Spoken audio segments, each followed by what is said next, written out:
Родители хотели меня дать на экономиста или на медика.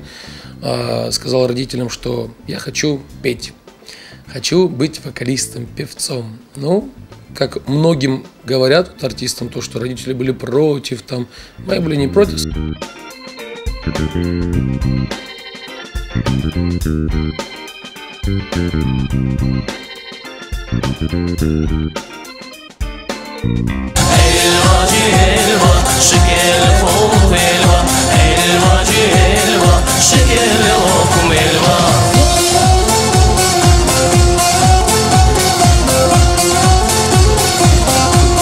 Начиналась свадьбы со славянских, с русских.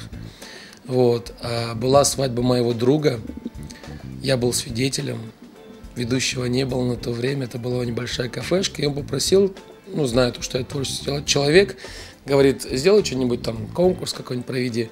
Я думаю, ну хорошо. Ну, поинтересовался у более старшего поколения с университета, как, что быть.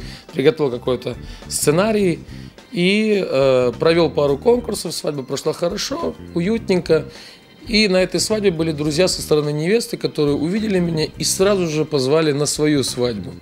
И от этого отталкиваясь, у меня начались свадьбы русские.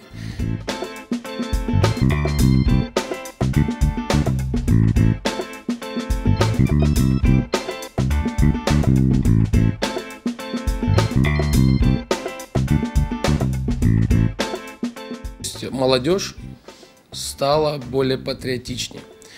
Она даже взять, если по музыке, по заказам песен, по языку в том числе, да, пытаются говорить на нашем крымско-татарском языке, заказывать нашу крымско-татарскую музыку.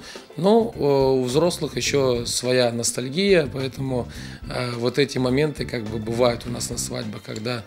Но никто не думает, что через 10 лет, да, если они будут танцевать под сегодняшнюю популярную песню, через 10-20 лет, когда они будут смотреть это видео, им будет неинтересно это смотреть. То есть, если наша Хайтармана вечная, и будет интересно на другую песню, ну никак. Вот это всегда с этим сталкивается.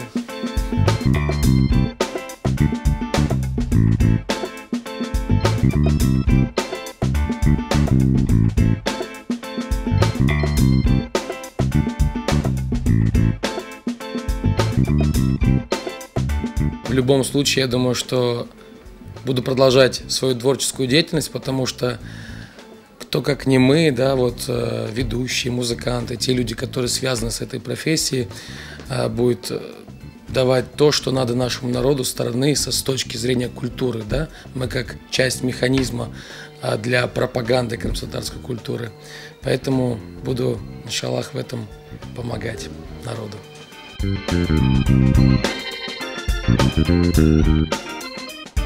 Thank you.